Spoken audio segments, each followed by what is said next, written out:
नमस्कार दोस्तों, इस वक्त मेरे साथ निर्लेश तिवारी हैं और आपका बहुत लंबा एक्सपोज़र रहा है फार्मास्यूटिकल इंडस्ट्री में और आपने अपने करियर की शुरुआत एज ए मेडिकल रिप्रेजेंटेटिव से की थी, जिस वहाँ से आपने फार्मा फ्यूचर में अपने करियर में बहुत बड़ी प्रोफाइल माने जाने वाली जेडएसएम तक का आपने सफ़र तय किया है।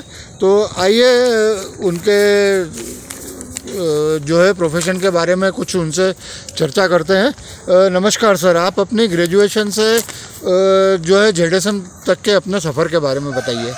नमस्कार मोहित भाई, आपके चैनल पे मुझे अवसर देने के लिए धन्यवाद। मैंने अपना ग्रेजुएशन और उसके बाद में पोस्ट ग्रेजुएशन इंदौर के देवी अहिल्या विश्वविद्यालय से किया। वहाँ से इस प्रोफेशन में आया। फार्मा प्रोफेशन में आने के बाद में मैं लगभग 4 साल के अंतराल में अपना पहला प्रमोशन पाया डिस्ट्रिक्ट मैनेजर का। उसके बाद में 2 साल के अंतराल में मैं रीजनल मैनेजर बना और 2-2.5 साल के बाद ही मेरा अगला प्रमोशन हुआ। उस तरीके से मैं जोनल हेड के पोस्ट तक पहुंचा। ओके सर, आप ये मुझे जानकारी देंगे हमारे दर्शकों के लिए कि एज ए जेडएसएम क्या पावर रहते हैं?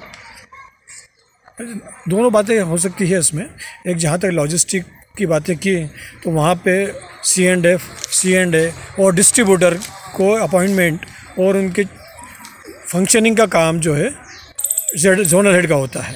इसी के साथ साथ जो medical representative, area manager, regional manager, उनका सिलेक्शन, उनके प्रिलिमिनरी राउंड और उनको हेड ऑफिस तक पहुंचाना और फाइनल स्क्रूटिनी करके देना, ये जोनल हेड का काम। ट्रेनिंग वाला भी कुछ पार्ट रहता है? ऑन द जॉब ट्रेनिंग होती है। ऑन द जॉब हो जाती है। अच्छा, कंपनीज जो देती है वो अलग देती है। ओके सर, C&F अपॉइंटमेंट के समय सर एक जेडएसएम क्या देखते हैं? सबसे पहला जो पॉइंट देखा जाता है वो होता है इंफ्रास्ट्रक्चर का। ओके। कि पार्टी के पास में इंफ्रास्ट्रक्चर और उसके पास में वेयर हाउस किस तरीके का है, सपोर्टिंग स्टाफ किस तरीके का है, साथ ही उसका नेटवर्क किस तरीके का है, डाउन लाइन मतलब एक स्टेट के अंदर स्टॉकिस्टों से उसका संपर्क कैसा है।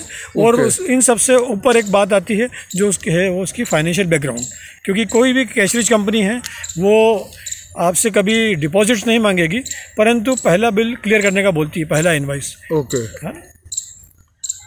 ओके, ये है सर।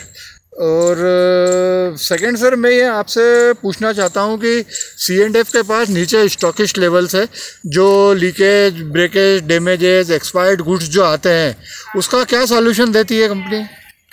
वो मंथली बेसिस पे कंपनी को भेजा जाता है। C&F डिस्ट्रीब्यूटर सारा कलेक्ट कर लेते हैं अपने स्टॉकिस्टों से।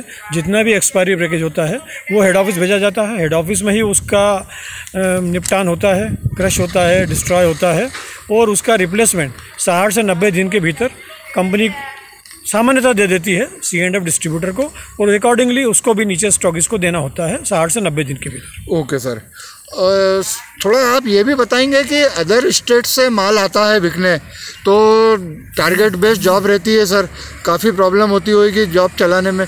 उस स्टेट कंडीशन को आप कैसे हैंडल करते हैं? हाँ, एक समय ऐसा होता था कि अलग अलग स्टेट में अलग अलग टैक्सेस होते थे।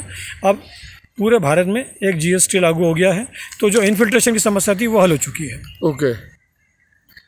अच्छा, जैसे सर एज ए कुछ न्यू प्रोडक्ट आया, उसको आप लॉन्चिंग का आपको जिम्मा दिया गया, तो कैसे उसको आप हैंडल करते हैं? उसका है सबसे पहला नियम होता है कि नियमानुसार कंपनी उसका एक सेपरेट इनवॉइस बना के देती है स्टॉकिस्टों को। कि ये इसका बिलिंग अलग होगा, इनवॉइसिंग अलग होगी, उसकी पेमेंट भी थोड़ी सी लेट ली जाती है 60 से 90 दिन के भीतर, बेस्ड ऑन लिक्विडेशन की, वो इस तरीके से होता है।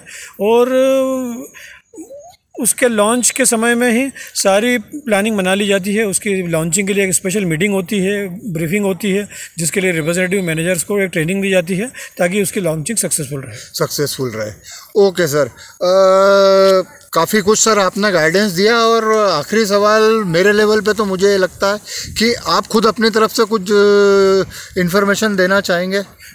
हाँ, मैं ज़रूर शेयर करना चाहूँगा कि फार्मा प्रोफेशन एक बहुत ही अच्छा प्रोफेशन है, जिसमें असीमित अवसर हैं। और जिन विद्यार्थियों ने, जिन स्टूडेंट्स ने BSc, B pharma, M pharma किया है, उनको इस प्रोफेशन में ज़रूर आना चाहिए। यहाँ पे वो निचली पायदान मेडिकल रिप्रेजेंटेटिव शुरू करके और इवन जनरल मैनेजर और वाइस प्रेसिडेंट तक पहुँच सकते हैं उनके प्रदर्शन के आधार पर, और उनमें अगर लीडरशिप क्वालिटीज़ हैं तो। ओके सर, बहुत बहुत धन्यवाद आपको। बहुत बहुत धन्यवाद सर, आपने इतना लंबा एक्सपीरियंस आपका शेयर करा। आपके उज्जवल भविष्य की भी मैं कामना करता हूँ sir. Thank you Mohit. Thank you.